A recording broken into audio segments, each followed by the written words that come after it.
evidence that Chinese transplant surgeons have acted as executioners in many cases of their transplant surgery, and that these findings were published in the peer-reviewed medical journal.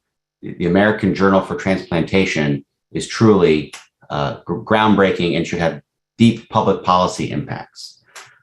After their presentation, I'll introduce two of our additional panelists who have joined us today, Dr. Tang and Susie Hughes, and I'll introduce them after this presentation. So first, let us begin, and I'll introduce our co-authors of this report. We're thrilled that Dr. Jacob Levy can join us. He is the Director of Heart Transplantation Unit at the Sheba Medical Center in Israel and co-founder of Doctors Against Forced Organ Harvesting.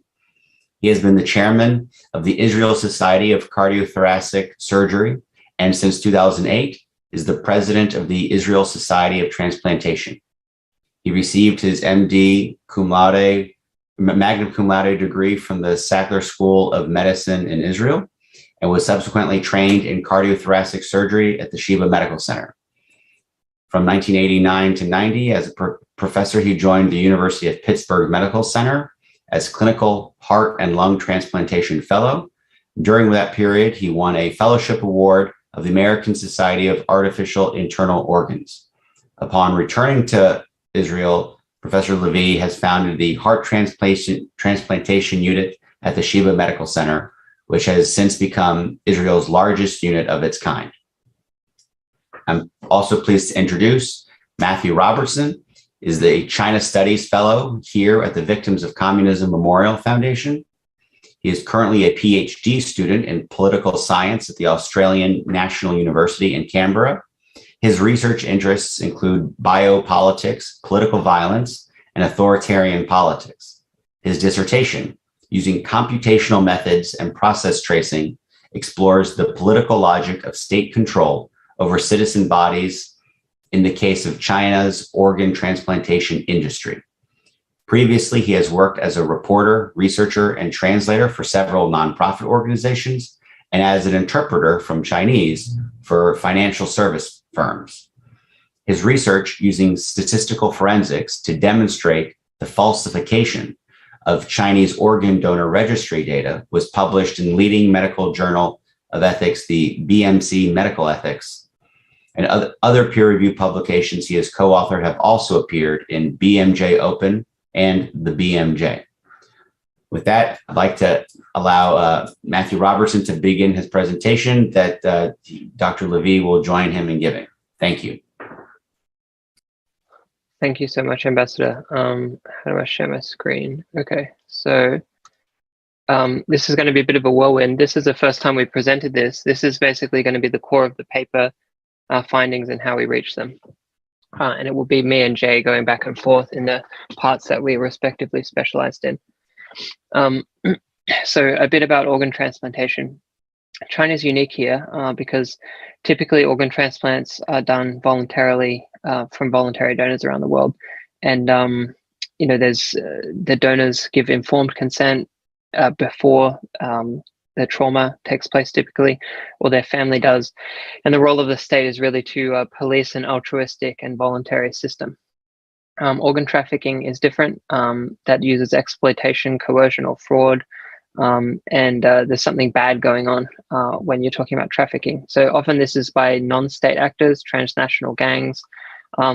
Typically it's kidneys, it's not vital organs, it's not hearts and lungs, where obviously the apparatus is much more sophisticated. And the role of the state in this case is suppressing this illicit activity. The twist here is in China, the state is basically the organ trafficker. And this is, you know, many officials have effectively admitted to this. So the growth of China's organ transplant / trafficking system really began growing more seriously in the 80s and 90s, but significantly in the year 2000. You know, the number of transplants is not known, but certainly it's the 5 figures. Officials claimed 10,000. They claim tens of thousands now. Others have given estimates of up to 90,000. There was no legal framework at all until 2007. that is no laws on the books. And there were supposed to have been reforms in 2015, but our research shows that's questionable. So that was the paper that Ambassador Brandberg referred to, where in 2019 we argue that the official figures showing the reforms were almost certainly falsified. And there's a lot of detail in that paper. It's quite long with extended appendices. In this paper, we are dealing with the role of the medical professional in the procurement of organs from prisoners. So this was driven by anecdotes we had seen and brought forth by many intrepid investigators about surgeon involvement in killing by organ procurement. So this would be a violation of the dead donor rule if it was taking place. That's the foundation of transplant ethics. And the DDR, the dead donor rule, says that the donor has to be dead when vital organs are procured, and that the procurement must not cause the death of the donor. So we're trying to get inside the operating room with this paper and actually understand what's going on.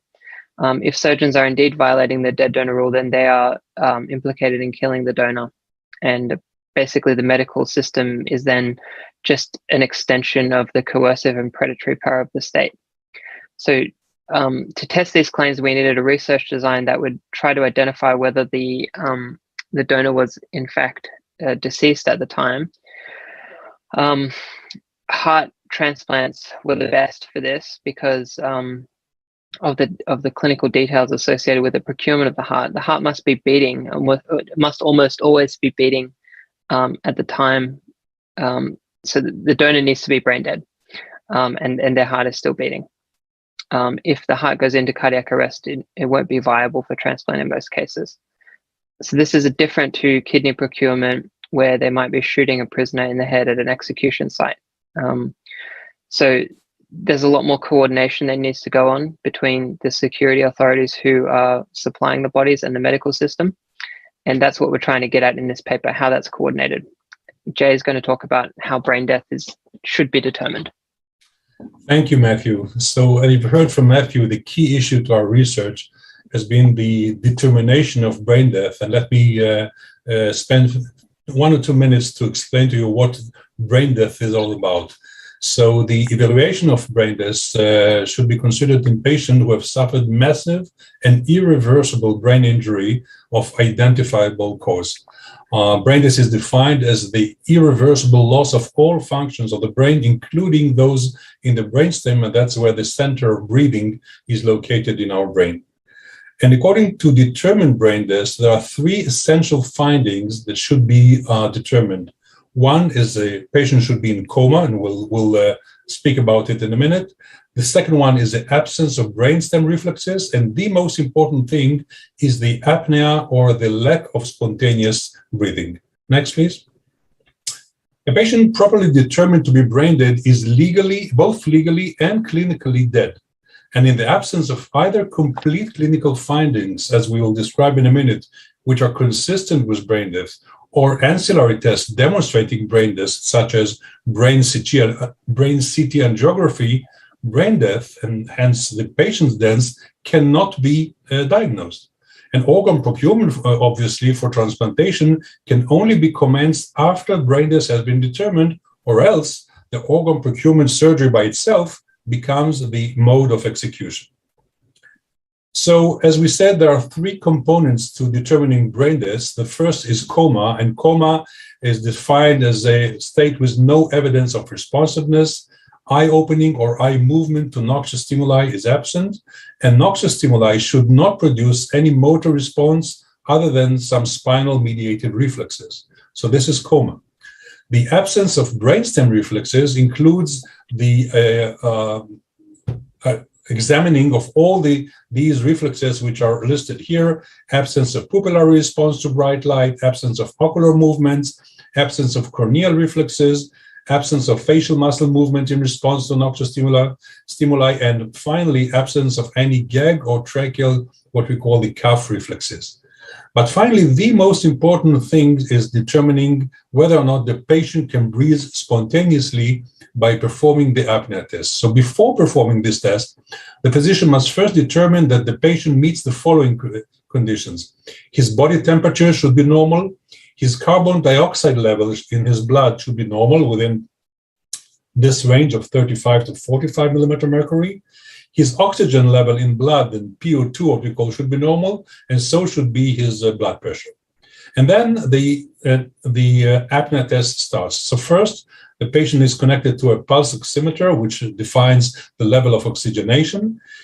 He is disconnected from the ventilator, and this is the most important key point in our research, because obviously if the patient is brain dead and does not breathe spontaneously, prior to the beginning of apnea test, he should have been ventilated with a ventilating machine, or else he would not be able to live anymore. So at the beginning of the apnea test, the ventilator is disconnected from the patient.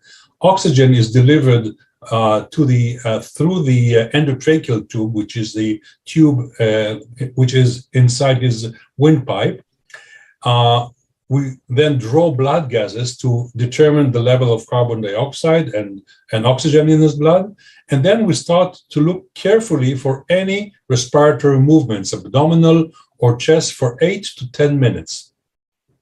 And while doing that, we draw arterial blood, and we want to determine that his carbon dioxide level, the PCO2, should be above 60 millimeter mercury, because this is the trigger for, in any normal human being, for starting respiration or breathing. And if the carbon dioxide level is above this level, and still for 8 to 10 minutes, we do not see not a single breath, then the apnea test is considered a positive one, namely the patient is diagnosed as brain dead. If respiratory movements are observed, then the apnea test is considered negative, hence he does not support the diagnosis of brain death. So next slide.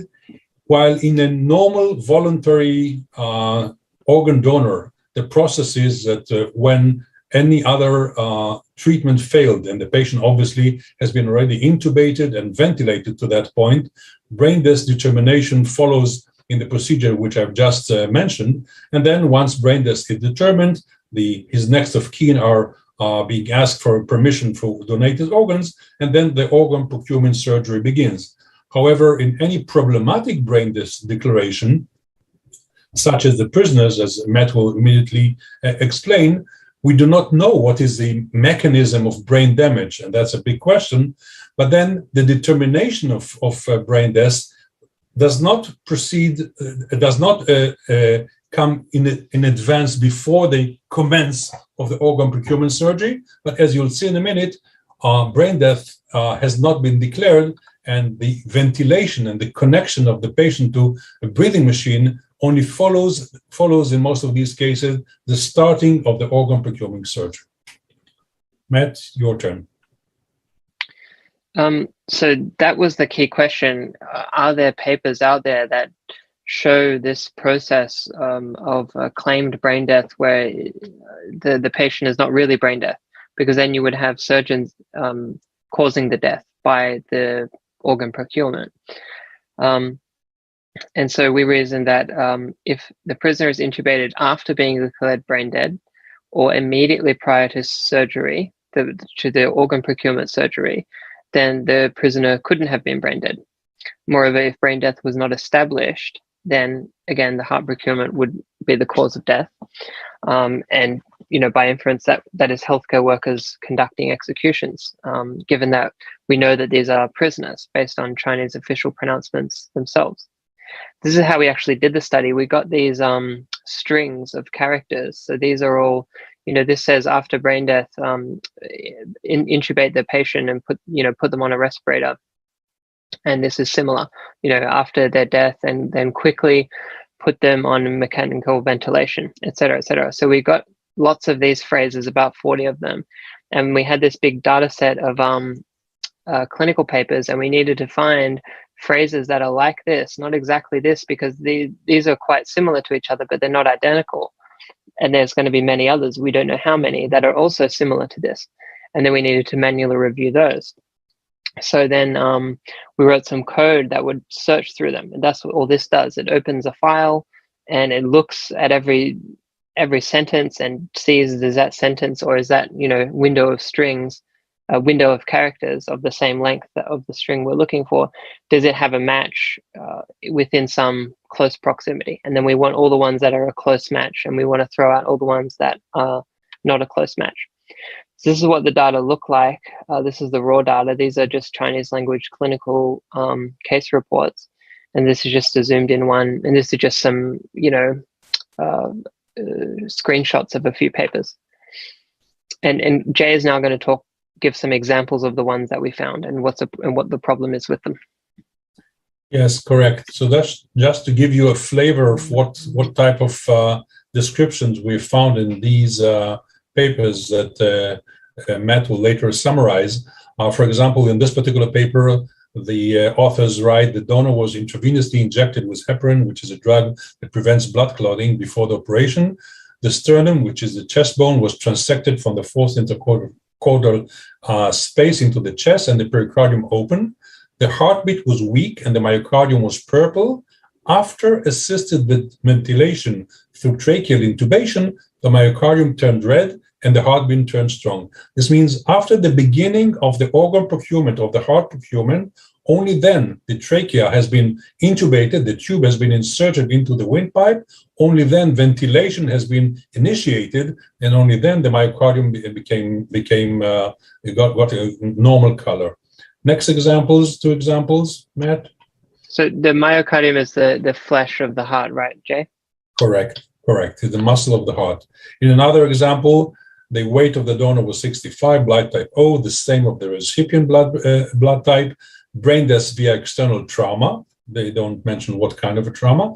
Before the chest is opened, 100 milligram of heparin is injected, and the mask is pressurized to give oxygen to assist breathing. In this particular case, the physicians haven't even bothered to intubate, to put a tube into the windpipe, but they ventilated the patient, the donor, so to speak, with a mask. And that's obviously cannot be a brain-dead donor, because you cannot ventilate a brain-dead donor with a facial mask as described here. And finally, a third description in this particular case, donor extraction. After the donor is declared brain-dead, put the donor in supine position and strive for tracheal intubation. This is a reversed way of things that should be done. As we explained earlier, tracheal intubation and ventilation should have been there long before brain death has been declared. So these are only few, and the paper has all the 71 examples displayed in the appendix. Go ahead, Matt. So, as Jay said, there were 71 of these papers that we found. They were published between 1980 and 2015. When you pull off the metadata of all the papers and list the unique names, there are 348 unique names of medical workers. Just occurred to me there might be people with identical names, and so there could be more. But in any case, we'll go with 348. This was at a total of 56 hospitals, 12 of which were military or paramilitary, and it was across the country, 33 cities, 15 provinces. So there are 30 odd provinces or special administrative regions in China. We think that this was at the end of a very big funnel, because we don't know how many of all the transplants that take place, we don't know how many get written up into papers. Of those, only some are heart transplants. Of those, not all, only some contain methods sections. And of those that contain the methods, not all of them actually contain these descriptions. So, we think that this is much more widespread than the 71 that we found. And that's just a map of the hospitals. And that's using geolocation libraries, Google's geolocation libraries for each of the hospitals. Of course, people, I think, generally want to know if this is ongoing. We state in the paper that we don't know. Our last finding was in 2015. There are 2 possibilities. Firstly, that it did indeed stop. It would be nice to believe that. Another possibility, of course, is that it didn't. The timing of the cessation of the publications coincides very closely with the revelation of these claims in September 2014 by grassroots investigators. The World Organization to Investigate the Persecution of Falun Gong, a long title, published a big Chinese language report on this topic in September of 2014. So it's possible, that could have set off some alarms and stopped publication, but it does coincide with the reforms. So it's a possibility. In the end, if prisoners aren't being used, then this naturally wouldn't be going on. If prisoners are still being used, then it's only rational to believe that this would still be continuing, for many reasons that we've discussed, but some we haven't, just given the clinical challenges of actually separating the roles of inflicting brain death and conducting heart procurement. We think they've solved it this way. It's not clear there's any other way of solving that difficulty. And we think there is compelling evidence that prisoners continue to be used for their organs. And so on the balance, we think that this is likely still continuing.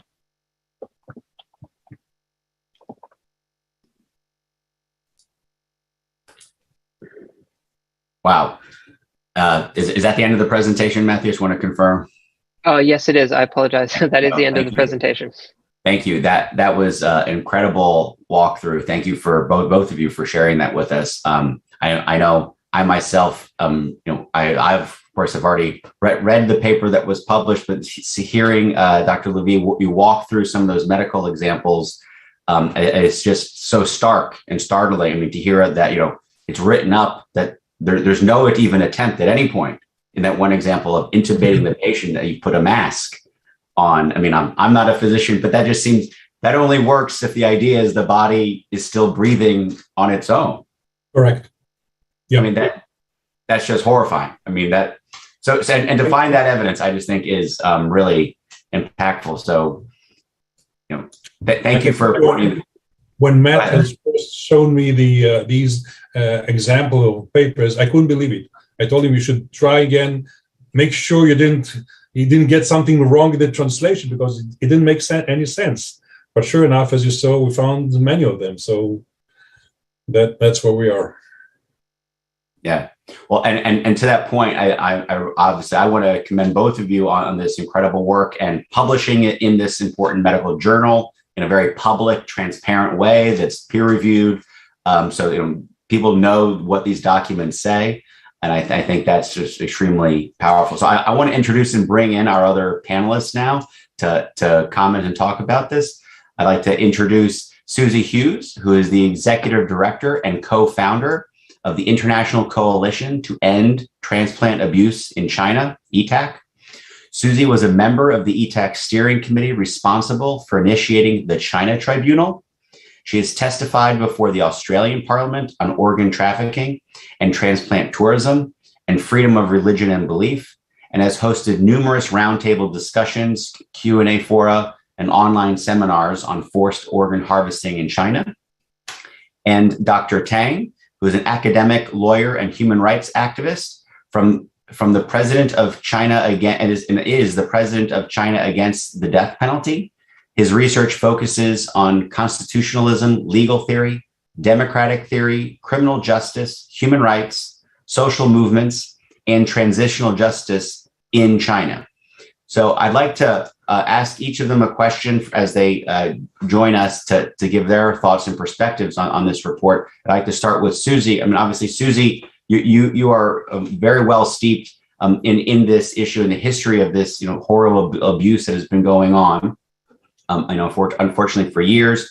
Obviously, we've seen this documented through the findings of the China Tribunal in the past, and other evidence that's come forward. But now with this paper, how do you think the international community should respond given the evidence in this report? What has the international community done to respond to this? In the past or since the tribunal's determination, and what do you think? In terms of the significance and scale of what's happening for such a period of time, what do you think is the approach that working in the international community should take? Well, thank you, Ambassador Bremberg, for the opportunity to speak today. It's shocking. It's actually I've also had a look at the paper, but to hear the description tonight, or for me it's tonight, is it's really shocking actually to just see what's actually going on in those operating theatres. So look, I have some prepared remarks as well, which I'll read in a moment, but it's an issue that's been going on for so long, and it's just so important that this sort of research continues to come out so that it really propels action. There's a number of different things happening around the world in regards to legislation, which I'll talk about, and obviously, for the transplant societies and the doctors and the medical institutions to all be taking action. This particular report, I think, is really going to make a big difference. It's a complex situation, what's happening in China. So the more of this sort of research that happens, the better. So, yeah. And please go ahead with your comments. Thank you. Okay, thank you. Research and associated advocacy on this atrocity has been happening since as far back as around 2006, as you'd know, and progress has been steadily building since that time. It's hard to believe that something so urgent as the killing of hundreds of thousands of innocent people could take so long for world leaders to engage and take action. The good news is that, thanks to the growing number of people and organisations, change is happening. Experts such as Matthew Robertson and Dr. Jacob Levy have continued to research, and piece by piece, evidence of criminal transplant activity in China is being exposed. Numerous NGOs are now actively engaged, legislation initiatives globally are underway, and medical and legal professionals and institutions are taking notice of the evidence and beginning to act. Most of you have heard of the China Tribunal, chaired by Sir Geoffrey Nice QC, that found, after assessing all available evidence over a period of 12 months, that in China, forced organ harvesting from prisoners of conscience has been practiced for a substantial period of time, involving a very substantial number of victims. You can visit the chinatribunal.com website to view the video recordings of the hearings and the witness submissions and all of the evidence that they reviewed. Following the judgment in June last year, 12 UN special rapporteurs and human rights experts issued a correspondence in China regarding allegations of forced organ harvesting from Falun Gong practitioners, Uyghurs, Tibetans, Muslims, and Christians in China. So this is, of course, a highly significant development. The special rapporteurs would not have issued a communication to a UN member state about such grave violations if the evidence was not credible. This action taken by the UN Special Procedure mandate holders will no doubt become a catalyst for further action by other stakeholders. In the correspondence, the UN experts stated that they had reviewed credible reports, including those detailing forced medical examinations, such as the blood tests, ultrasounds and x-rays, conducted only on ethnic, linguistic or religious minorities illegally detained in China. The experts also stated that, despite the gradual development of a voluntary organ donation system, information continues to emerge regarding serious human rights violations in the procurement of organs for transplants in China. And they called on China to promptly respond to the allegations of organ harvesting and to allow independent monitoring by international human rights mechanisms. The Chinese government has since responded to the UN Special Rapporteur's joint communication. However, as to be expected, their response was inadequate and misleading. Information requested was not provided, with witnesses being labelled actors and the UN rapporteurs themselves being accused of prejudice and anti-Chinese lies. In regards to legislation, Israel, Spain, Taiwan, Italy, Norway, Belgium, South Korea and the UK have all strengthened their laws in various ways, with the latest being an amendment last year to the UK Medicines and Medical Devices Bill, which halts the use of medicines in the UK that could include human tissues from victims of organ harvesting. Just last week, the UK's House of Commons passed a government-backed amendment to the Health and Care Bill to prohibit commercial organ tourism to China, as well as other countries globally. The amendment, which is likely to become legislation at the end of April 2022, makes it illegal for British citizens to travel outside of the UK to purchase an organ. In Canada, Senate Bill S223, an act to amend the Criminal Code and the Immigration and Refugee Protection Act, has passed the third reading in the Senate and is currently at the stage of second reading in the House of Commons. This enactment amends the Criminal Code to create new offences in relation to trafficking in human organs. It also amends the Immigration and Refugee Protection Act to provide that a permanent resident or foreign national is inadmissible to Canada that they have engaged in any activities related to trafficking in human organs. And most importantly, in the United States, the bipartisan Stop Forced Organ Harvesting Act was introduced in 2021 in both the Senate and the House. The Act has multiple provisions. It authorises the US government to deny or revoke passports for illegal organ purchases, mandates annual reporting on forced organ harvesting in foreign countries, which includes identifying foreign officials and entities responsible for forced organ harvesting, mandates an annual report on US institutions that train organ transplant surgeons affiliated with foreign entities involved in forced organ harvesting, prohibits the export of organ transplant surgery devices to entities responsible for forced organ harvesting, and sanctions foreign officials and entities that engage in or otherwise support forced organ harvesting. So it's really thorough. There are now 11 co-sponsors on the Senate bill and 35 co-sponsors on the House side. So we're hoping that this new research will compel many more senators and representatives to step forward to support the passing of this important bill into law this year.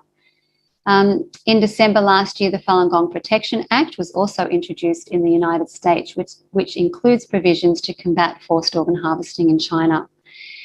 So more good news is that both the British Medical Association and the Canadian Medical Association have recently spoken out. The Canadian Medical Association issued a statement in March this year where they strongly condemned organ trafficking targeting minority populations in China. The statement acknowledged the work of the China Tribunal, stated their support for the bill, discouraged Canadians from participating in organ tourism as a recipient or donor, and urged physicians to take no part in transplantation procedures where they suspect that organs have been taken without prior informed consent. The British Medical Association and 3 medical royal colleges also issued a joint statement in December last year, where they expressed that they are particularly alarmed by the reports of organ harvesting and forced birth prevention. They highlighted the UN Special Rapporteur's correspondence to China and stated that they were disturbed that such unethical practices could be condoned in research in China. They stated, as representatives of medical organisations, we are appalled by medical complicity in actions which constitute fundamental abuses of human rights. So with these developments taking place, the question still remains, will they help to stop people being killed for their organs in China, and what else should be done? One essential step is for those of us outside of China to take responsibility, uphold democratic values, and do what we can to ensure that medical institutions and medical practitioners outside of China do not become complicit and do not turn a blind eye. With partnerships in relation to transplant medicine, research and training in China increasing, universities, hospitals and transplant-associated entities should abide by their business and human rights obligations.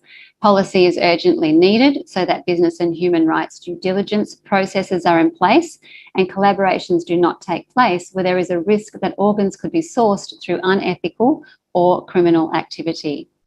While most people associate business and human rights with issues such as forced labour and ethical supply chains for manufacturing businesses and corporations, it does extend to many other sectors as well, including medicine. So an important business and human rights legal advisory report and policy guidance specifically focused on transplant medicine will be published at the end of this month by Global Rights Compliance and launched by Wayne Jordash QC. The advisory report has been prepared to assist universities, hospitals, medical entities and medical practitioners to know their business and human rights obligations regarding partnering and interacting with their counterparts in countries where organ trafficking may be taking place, including in China, and to take actions to mitigate risks. You're welcome to contact ETAC via our website, endtransplantabuse.org, for further information about the launch, and we'll send you the dates and invitation. The advisory and policy guidance will also answer questions around possible complicity and will be relevant to educational and medical institutions, transplant societies, medical associations, medical devices companies, pharmaceutical companies, and individual transplant-related medical professionals. So in closing, while actions are being taken by some to address forced organ harvesting in China, it's most certainly taking far too long. Complex criminal cases always rely on multiple lines of evidence to expose the perpetrators of crimes that have taken place. Why would a crime as sophisticated as this, perpetrated by the Chinese state, be any different? There is not one smoking gun, there's many. This new research paper in the American Journal of Transplantation adds to that shocking reality. So those who are yet to act need to act now. So thank you very much for that opportunity to share these remarks with you today.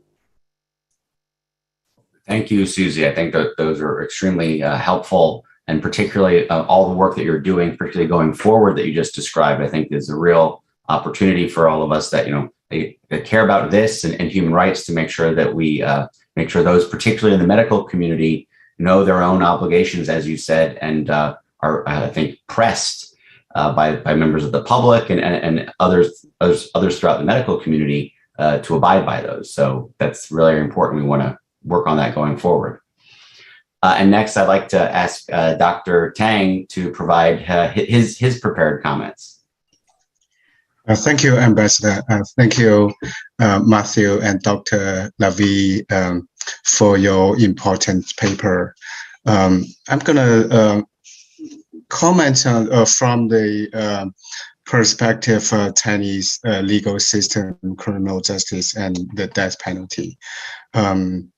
So China, the criminal law is very harsh and provides for many death penalty charges. So the criminal law in 1997, who is still in use today, had 68 death penalty charges, and in 2011, 2015, Chinese authorities reduced the number of death penalty offenses, and now China has 22 violent crimes and 24 violent crimes and 22 non-violent crimes that are applicable to the capital punishment. And China undoubtedly has the highest number of death sentences and executions, but only a very small number of death penalty cases are reported or announced by the official media and the courts. So the exact number are categorized as a state secret, including the number of sentences, executions, the death penalty by place, crime, age, gender, income, etc. And the estimates of the number of executions in China by international human rights organizations such as Amnesty International are significantly less than the actual number. And based on my personal experience and as a human rights lawyer and a scholar, my estimate is before 2007, the important reform took place. There were like 10,000 or 12,000 people were executed every year. And after 2007, we believe the number has been going down, but still a lot, at least 7,000 or 8,000 people were executed every year. And according to the Amnesty International report, like it's like 483 people executed globally, excluding China, North Korea, Syria, and Vietnam. So given the China's population base, it's safe to say that China is likely to carry out about 90% of the world's executions. And the problem in China are not only the huge number of death penalty sentences and the wide range of crimes applied and the lack of public data, but also the large number of wrongful convictions in death penalty cases. That means the innocent people or the people who commit like slight crimes were sentenced to the death penalty, and there were some cases reported in China that aroused national discussion and anger. One of them is Se Xianglin. He was accused of killing his wife and sentenced to death. And later that verdict was changed to 15 years. But his wife came back home alive after 11 years. And another famous case is Nie Shubin, and he was charged with rape and murder and sentenced to death and executed. But 10 years after his execution, it turned out that the crimes were committed not by Nie Shubin, but by another person, Wang Shujin. So there are many such like similar cases, but only a few were reported, and very, very few have been corrected. So the reasons of the wrongful conviction in death penalty lies in the institutional and structural shortcomings of the China's criminal justice. China does not have an independent judicial system, and the judges take orders from the government or the Chinese Communist Party. There is like a Zheng Fa Wei, the political legal committee within the Chinese Communist Party, controlling the police, the prosecutors, and the judges, the court. And absolutely, in China's criminal procedure, in practice, the police have more power than the prosecutors and then the judges. And another thing related to our discussion today is the human rights of death row inmates are not respected at all. Chinese government does not respect human rights for all the people, and the death row inmates are seen as the people who are evil, who had committed brutal crimes. So during the arrest, detention, and during the execution, they didn't have human rights, and they were like executed within 7 days after the approval of death penalty by the Supreme People's Court, and tens of thousands of people would gather around to watch the public humiliation during the public execution in 1980 80s and 1990s. So that kind of practice had been stopped, but still the humiliations of the death row inmates continued.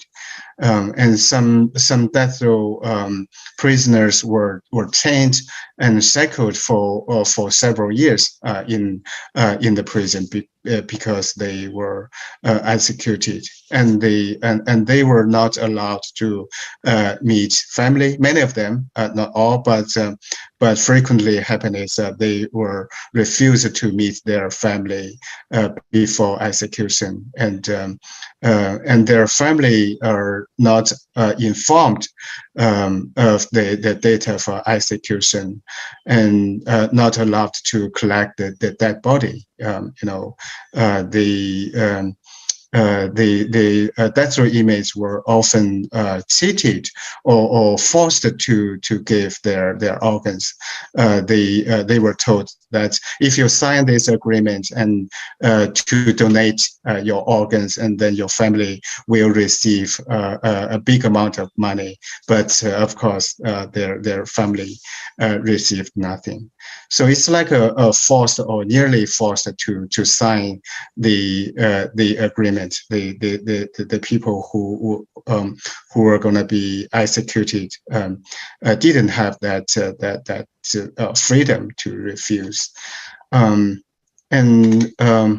So the paper shows that the Chinese physicians have participated in execution, and it's a crime of intentional homicide, even according to China's own criminal law. But it's extremely unlikely for these physicians or other people involving in this homicide to be prosecuted, because the Chinese government permitted or acquiesced this practice, So the final thing is the Deputy Minister of Health, Huang Jiefu, once said 90% of organs in China were from death row inmates, and the Chinese that was a shocking news in 2005 something, and the Chinese officials changed their stories, their narrative 6 times. So in the interview, Huang Jiefu, so the former deputy minister, said most of them are in accordance with the law, but our country is very large. The source of death row organs is naturally created a lot of unspoken problems. So he implied the corruption in it, and more terrible things like death penalty sentence became a means of organ transplant, and then those who should not be sentenced to death got capital punishment and executed for the purpose of organ harvesting. And the Chinese government officially announced that as of January 1st, 2015, the use of organs from death row inmates had been stopped. And voluntary organ donation has become the only channel for organ transplant. But in practice, there's no difference. The organs from the death row prisoners were categorized as voluntary organ donors from citizens. They just changed the names, not the practice. So I'm 100% sure that China still systemically continue the organ harvesting from death row inmates, and not only this, but also Falun Gong practitioners and Uyghurs, as reported. Thank you. Thank you, Dr. Tang. That's deeply troubling to hear, particularly your perspective. That obviously that supports a paper I know that Matthew published last year. That in spite of their claim of a change in practice, that we believe that is still happening. It is not truly voluntary. Thank you for sharing that as well. I know we are running short on time. I want to provide an opportunity for some of our people that joined us on Zoom today. If you'd like to ask a question in the Q&A, please do so. We'll see if we can get to them or any of them in the time we have. While I wait for anyone to ask a question, I'll just ask a follow-up maybe for Dr. Levy.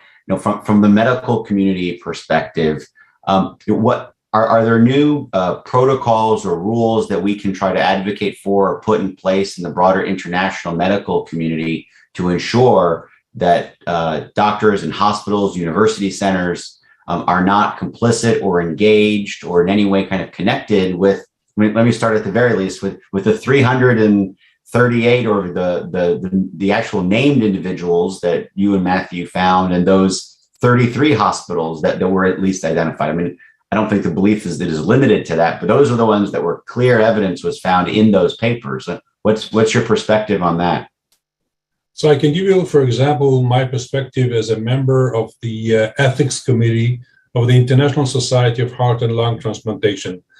In our last meeting, I made sure that the ethics committee recommend to the board a new policy, which hopefully will be implanted as of next month, whereby, again, what has been done in the past, the academic boycott on all Chinese transplant physicians presenting papers in international meetings, sending papers for publication in the medical journals, all this will be blocked by the International Society of Heart and Lung Transplantation.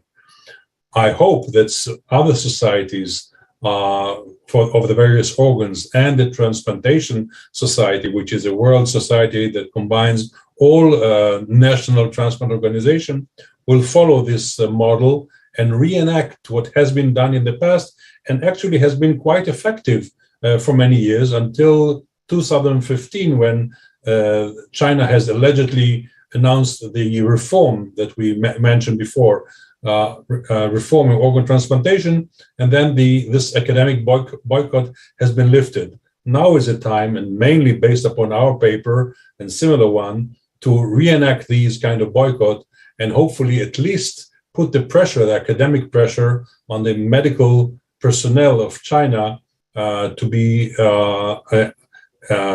taken out of all international fora, being magazines, medical magazines, and medical meetings.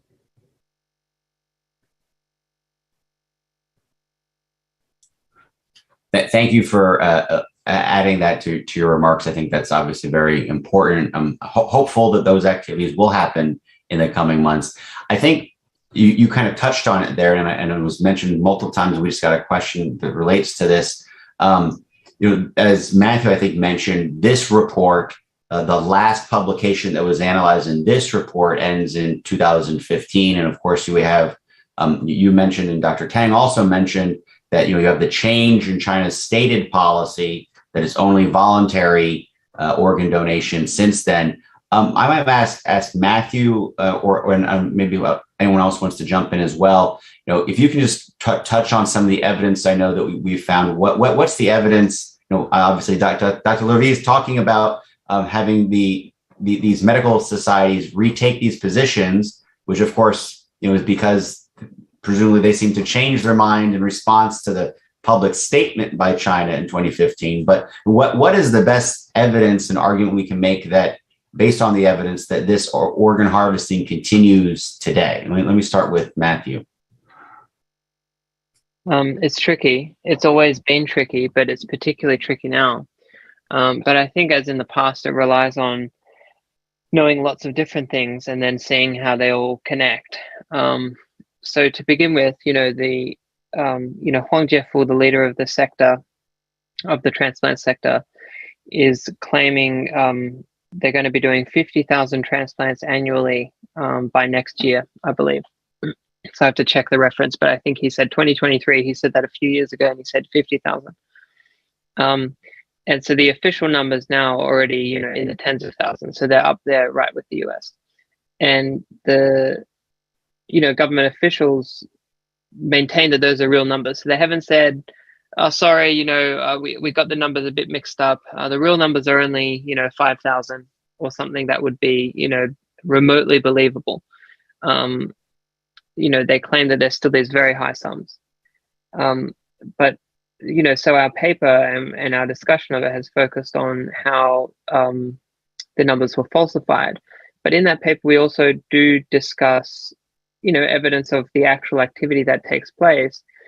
And, you know, we refer to Chinese media reports that discuss just standard, genuinely, you know, voluntary transplant activity. And it's still a huge production. You know, they're talking about 60 medical workers and, you know, days of preparation, you know, talking to family. It's still very new. And so, you know, everything is not set up in the way it should be. And so there are voluntary transplants, but there's definitely many less, like almost certainly many, many less than are claimed. Many, you know, several orders of magnitude less than are actually claimed. And yet there's still a lot of activity going on. So there are regular reports now of very quick turnaround times for transplants, you know, low, you know, very short waiting times. Hospitals continue to say they have waiting times of just a few weeks. There's that website that continues to advertise 3 hospitals. So there's ongoing reports of very rapid organ transplants happening, and still many transplants happening. And so they're not voluntary donors. They're not all voluntary, or a very small number are probably genuinely voluntary.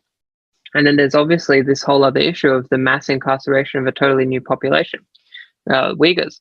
So this hasn't been connected directly to Uyghurs yet, and I think the anecdotal evidence about that is yet to fully come out. But just the constellation of evidence is obviously very troubling. You don't need to say that it, you know, that's a definite thing or that's proven or whatever, but you just look at what we more or less know, that there's been widespread DNA and blood tests, and that those can be used for identifying organ type. And it just doesn't take much. So if you take as your prior that this has happened before on a large scale, and then you add these other things, then it becomes fairly common sense that there is going to be some seepage between this system and this system. It's you know, because you've got all the incentives lined up, you have almost no constraints, and the voluntary system narrative has, I think, quite successfully removed the constraints that Chinese officials feel about talking about talking about transplants, because now they're all voluntary. And so I don't think you need like a Loctite case to just, you know, be concerned. I think anyone with common sense could see these things and think, you know, that, gee, that's very troubling. It's just very, very troubling. That's generally how I'm thinking about it at the moment. If you add to this, Ambassador Bremberg, the fact that out of 1.5 billion Chinese, currently only 1 million are registered organ donors, yet they claim, as we have shown, Matt and I, in our previous paper, that the official number of transplant hasn't even come down since they have allegedly stopped using the executed prisoners, but actually come up.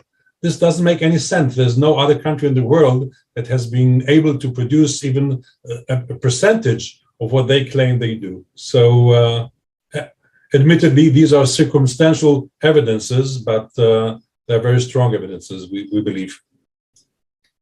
Yeah, and I think as Susie outlined in some of her previous comments, the reference to the UN Special Rapporteurs and others, along with the Tribunal, that have looked at this evidence and have really drawn greater attention to it.